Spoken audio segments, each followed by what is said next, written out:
नमस्कार।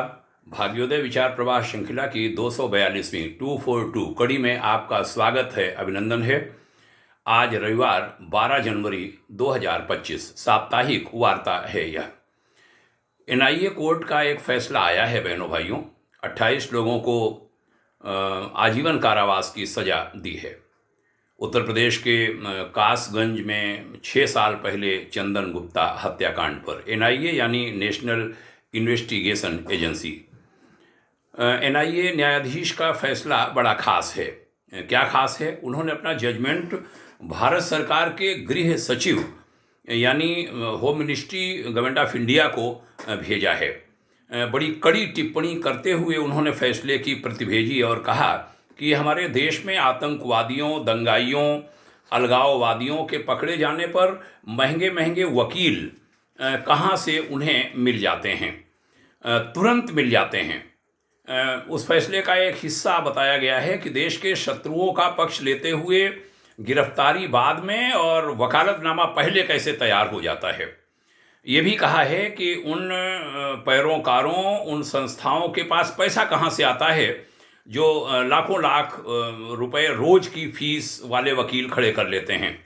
ये करोड़ों रुपए क्या घर से वे खर्च करते हैं उन पर जिनसे उनका कोई सीधा परिचय भी नहीं होता, केवल इतना कि वे उनके मजहब के होते हैं। जज साहब ने जजमेंट में कुछ खास संस्थाओं के नाम भी लिखे हैं। उनके नाम हैं citizen for justice and peace, peoples union for civil liberties, Rihai Manch, alliance for justice and accountability, American Muslim council, South Asia celebratory Manch और जमीयत उलमाए हिंद का लीगल सेल। ये संस्थाएं उन लोगों की मदद करती हैं। आज बड़ी ज़रूरत है कि ऐसे कानून बिना कोई देर किए समाप्त किए जाएं जो ऐसे लोगों को धन उपलब्ध कराते हैं, जो सहायक बनते हैं। बताया Shri Ashwini Upadhyay supreme court advocate ने कि भारत में 4 लाख एनजीओ बने हैं जो ऐसे ढेरों काम करते हैं जिनसे हमारा देश मजबूत होने की बजाय कमज़ोर हो। ये भी बताया कि ये पैसा पाते हैं 2010 ईस्वी में तब की सरकार द्वारा बनाए गए FCRA कानून का सहारा लेकर। पुनः रिपीट करूंगा कि बड़ी ज़रूरत है कि ऐसे कानून तत्काल ख़त्म किए जाएं। इन एनजीओज़ की कमर तोड़ने के लिए जिस तोते में इनकी जान बसती है उसकी गर्दन मरोड़ी जाए। वह तोता है विदेशों से आने वाला गलत धन, पापी पैसा। कानून बने कि ऐसे अलगाववादियों तथा उनकी सहायता करने वाले लोगों की नागरिकता समाप्त हो। बहुत कड़े निर्णय लेने की आवश्यकता है देश हित में। ऐसे राजनेता जो इस तरह के दंगाइयों और पृथकतावादियों का पक्ष लेने के लिए आगे आ जाते हैं, उनके दल का रजिस्ट्रेशन तत्काल खत्म हो, ऐसा कड़ा कानून बने। कड़ा कानून बने कि भारत की शान तिरंगा फहराने से जिन्हें आपत्ति हो उन्हें भारत का नागरिक नहीं माना जाए। तिरंगा लहराने फहराने पर ही मारा था चंदन गुप्ता को इन पृथकतावादियों ने। कानून बदले हैं हमारे यहाँ हाल में, लेकिन ऐसे कई प्रावधान मोदी सरकार ने भी नहीं किए जो कर सकती थी। श्री उपाध्याय ने बताया कि आईपीसी को बीएनएस कहकर कुछ नंबर इधर से उधर मात्र किए गए।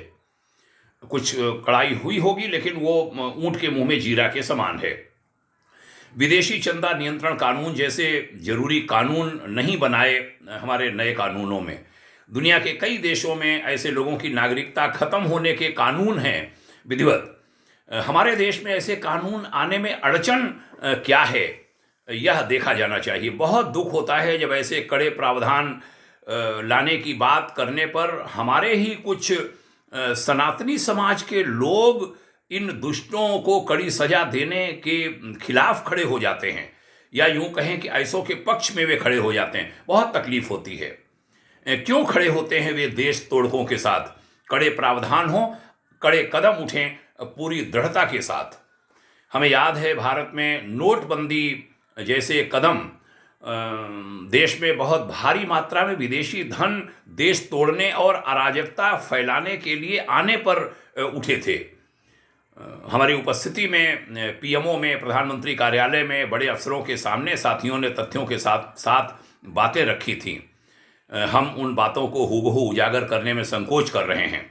सारांश ये है कि भारत को कमज़ोर करने के लिए अनेक शक्तियां काम कर रही हैं, जिनमें अनेक वे लोग भी शामिल होते हैं जिनको हम प्रत्यक्ष या परोक्ष रूप से आदर करते हैं, जिनको आदर देते हैं, जिनको मानते हैं कि हमारे देश के बड़े शुभ चिंतक हैं, लेकिन वो शुभ चिंतक हैं नहीं। बहुत संभलना है हम सबको। सरकारें कड़े प्रावधान लाएं, लागू कराएं, पालन कराएं और हम देशवासी उसमें विश्वासपूर्वक सहयोग करें। इसकी बहुत आवश्यकता है। मुट्ठी बांधकर संकल्प लेने की जरूरत है, नहीं तो देश लगातार कमजोर होगा, कमजोर हो रहा है और कमजोर होगा। इसे बचाना है, देश हमारा है, चिंता हमें देश की करनी है। आइए हम सब इसका फेवर करें। श्री अश्विनी उपाध्याय जी ने तो सुप्रीम कोर्ट में कई PIL दाखिल कर रखी हैं। इन सब विषयों पर ढेर सारे विषय उन्होंने उठाए हैं। इसमें हमें सहयोग करना चाहिए। हमें लगता है 1-2 ही वकील हैं जो इस तरीके से काम कर रहे हैं, बाकी तो सब खा कमा रहे हैं। माननीय न्यायाधीशों को भी बहुत गंभीरता से लेना चाहिए इन चीज़ों को, क्योंकि जब मजबूत शासकीय व्यवस्था होगी तभी आपके न्यायालय भी होंगे, नहीं तो न्यायालयों की दुर्गति बांग्लादेश में देखी गई है। जबरदस्ती इस्तीफे लिखा लिए बदमाशों ने उनसे। हमें बचना है ऐसी स्थितियों से, अपने देश को बचाना है, देश को मजबूत करना है। ऐसे संकल्प के साथ आइए आगे बढ़ें। हम सब पुनः संकल्पित होते हैं अपने देश को मजबूत बनाने वाले सारे प्रावधानों के पक्ष में खड़े होकर यही करेंगे, यही करेंगे, यही करेंगे। ऐसा संकल्प आपने ध्यान से सुना, धन्यवाद। ऐसी वार्ताएं अन्य लोगों के भी संज्ञान में जाती रहें। लोगों को सुनाइए, इनको फॉरवर्ड करिए, इनको साझा करिए, चैनल को सब्सक्राइब कीजिए। धन्यवाद, आपने सुना। पुनः प्रणाम करता हूँ। जय हिंद, शुभकामना, ओम शांति।